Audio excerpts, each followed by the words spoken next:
Hello అండి. ఈరోజు మన రెసిపీ బఠానీ ఆలు కుర్మా చేస్తున్నానండి. దీనిలోకి చపాతీ చేసుకుంటున్నాను.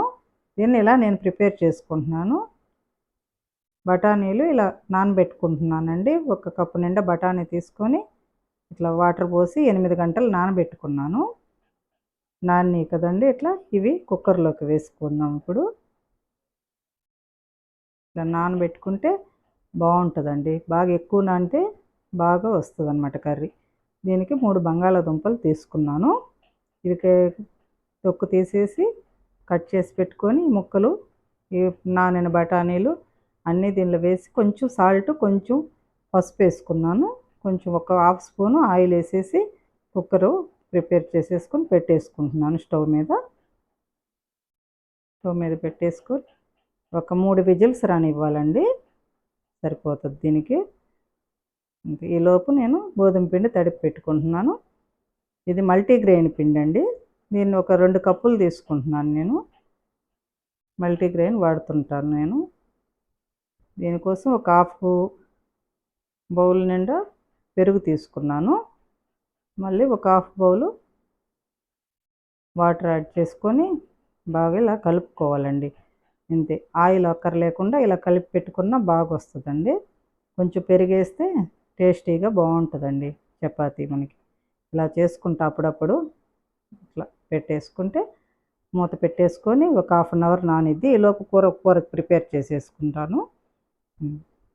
దీనికి కొత్తిమీర తీసుకుంటున్నానండి. కొంచెం ఒక 3 టమాటోస్ అండి, ఒక 2 ఉల్లిపాయలు పెద్దగానే కట్ చేసుకొని పెట్టుకున్నాను. అలా ఇప్పుడు కట్ చేసి పెట్టుకొని ఇప్పుడు కొంచెం కొబ్బరి ముక్కలు, పచ్చి కొబ్బరి, ఒక 3 పచ్చిమిర్చి మిక్సీలో వేసేసుకొని గ్రేవీ చేసి పెట్టుకుంటాను. ఇట్లా పక్కన గ్రేవీ చేసి పెట్టుకుంటున్నాను. ఇప్పుడు పొయ్యి మీద పాన్ పెట్టేసుకొని ఆయిల్ వేసేసుకున్నాను.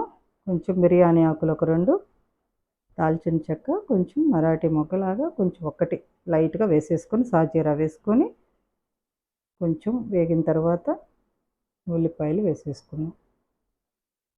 ఈ ఉల్లిపాయలు కూడా లైట్గా వేగాలండి. కొంచెం సాల్ట్ వేస్తున్నాను, వేస్తే త్వరగా వేగుతాయి ఇవి. ఉల్లిపాయలు వేసేసుకొని బాగా వేగనివ్వాలి. ఇప్పుడు కొంచెం అల్లం వెల్లుల్లి పేస్టు ఒక హాఫ్ స్పూన్ వేసుకున్నాను. మసాలా కూడా ఎక్కువ అక్కర్లేకుండా లైట్గానే చేస్తున్నానండి ఈరోజు నేను ఇలా. అంతేనండి, వేగింది కదా. ఇప్పుడు కొబ్బరి అంతా పోసేస్తున్నాను. పేస్ట్ అంతా పోసి బాగా కలిపేసి కొంచెం వేగనివ్వాలి. ఇది వేగిన తర్వాత టమాటా ముక్కలు యాడ్ చేసుకున్నాను. టమాటా ముక్కలు యాడ్ చేశాను. ఇవి కూడా కొంచెం మెత్తబడాలండి. బాగా మగ్గిందాక ఉంచుకొని తర్వాత ఇప్పుడు మనం కుక్కర్లో ఉడికి ఉంటాయి కదా, అవి చూసుకొని వేసుకోవాలి కదా. కుక్కర్ కూడా కట్టేసాను. ఈలోపు కారము, పసుపు అన్నీ వేసేసుకొని ఒక స్పూన్ కారం వేసాను, ఒక పావు స్పూన్ పసుపు వేసుకోను. దీనిలో ఎలాగో పసుపు యాడ్ చేశాను కదా, కొంచెం తక్కువ వేసేసుకోవాలి. అంతేనండి. ఇవి బఠానీ దీనిలో పోసేసుకున్నానండి.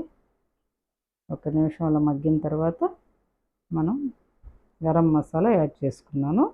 ధనియాలు, దాల్చిన చెక్క, మొగ్గానండి, అవి వేసి పొడి చేసి పెట్టుకుంటాను. అదే దీనిలో యాడ్ చేశాను ఇప్పుడు. అంతే, కొంచెం మగ్గనిద్దాము. అంతే, మగ్గింది కదా. ఇలా అయిన తర్వాత ఇప్పుడు కొంచెం వాటర్ యాడ్ చేసుకుందాం. యాడ్ చేసుకుంటే ఇట్లా బాగా మనకి సరిపడా పోసేసుకోవచ్చండి. ఇప్పుడు ఉప్పు సరిపోకపోతే కూడా చూసుకొని కలుపుకోవచ్చు మనం. దీనికి కొత్తిమీర యాడ్ చేసేస్తే ఇంకా అయిపోయిందండి, గ్రేవీ రెడీ అయిపోయింది. చపాతీ ప్రిపేర్ చేస్తున్నాను ఇప్పుడు. నానిన చపాతీ పిండిని ఇలా ప్రెస్ చేసుకొని చిన్న చిన్న బాల్స్ చేసుకుంటాను. బాల్స్ చేసుకొని పక్కన పెట్టేసుకోవాలి. తర్వాత మనం వాటిల్ని మళ్ళీ అన్నీ చేసుకోవాలి, మళ్ళీ చపాతీలు చేసుకోవాలి. ఇలా ప్రెస్ చేసుకుంటూ రౌండ్గా చేసుకుంటే పిండి తడుపుకొని కొంచెం పిండిలో ముంచేసుకొని ఇలా చపాతీ చేసుకోవాలి. ఇవి అంటుకోకుండా బాగా వస్తాయండి. కొంచెం గట్టిగానే తడిపి పెట్టుకున్నాం కదా. ఇట్లా నానిన పిండి బాగా నానితే ఒక హాఫ్ అన్ అవర్ చపాతీ నీట్గా ఇట్లా చక్కగా బాగా వస్తాయి. చపాతీలన్నీ వరుసగా ఇలా చేసేసుకొని పక్కన పెట్టేసుకొని తర్వాత ఇనుప పెనం మీద కాల్చుకున్నాను. అయిపోయిందండి. పెనం పెట్టేసుకున్నాను. చపాతీకి ఇలా కాల్చుకుంటున్నాను. మనం అవసరమైతే ఆయిల్ వేసుకోవచ్చండి. ఆయిల్ వేసుకోకుండా కూడా చేసుకోవచ్చు. బాగా పొంగుతాయండి ఇవి. చక్కగా బాగా వస్తాయి ఇట్లా. హై ఫ్లేమ్లో పెట్టుకోవాలి ఎప్పుడు కూడా. ఇప్పుడు దీనికేమో ఆయిల్ వేస్తున్నాను. ఆయిల్ వేసేసి తీసేసి తర్వాత ఇంకొకటేమో ఆయిల్ లేకుండా చూపిస్తాను చూడండి. ఆయిల్ లేకుండా కూడా చక్కగా పొంగుతాయండి ఇట్లా చేసుకుంటే. హై ఫ్లేమ్లోనే ఉండాలి. ఎప్పుడు కూడా హై ఫ్లేమ్లోనే చపాతీ చేసుకోవాలి. బాగా పొంగుతాయి అప్పుడు. దగ్గర దగ్గర ఇలా తిరిగేస్తూ కాల్చుకోవాలి. ఇట్లా ఇనుప పెంకు మీదకి తీసుకొని కాల్చుకుంటే చాలా బాగా వస్తాయండి. మనం డైరెక్ట్గా స్టవ్ మీద వేయకుండా ఇట్లా పెంకు మీద వేసుకొని చేసుకోండి, బాగుంటుంది. చూడండి కాలింది కదా, ఇట్లా పొంగుతుంది. ఇప్పుడు పొంగేటప్పుడు లైట్గా ప్రెస్ చేయొచ్చు. ముందు ప్రెస్ చేస్తే ఎక్కువ పొంగవని నేను ఇలా చేస్తుంటాను. దీనికి ఆయిల్ వేయకుండా ఇలాగే తీసేస్తున్నాను. అయిపోయింది, కాలింది చక్కగా.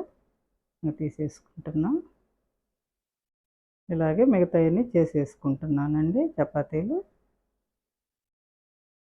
అంతేనండి. ఇంకో చపాతీ వేసేసుకున్నాను. దీన్ని కూడా ఇలా ప్రిపేర్ చేసుకున్నాను. అంతేనండి. రెడీ అయిపోయింది కదా కర్రీను. ఇదిగోండి చపాతీతోటి ఇలా తీసుకుంటే చాలా టేస్ట్గా ఉంటుందండి. మీరు ట్రై చేయండి ఈ రెసిపీ తప్పకుండా. Thank you for watching. Please subscribe my channel.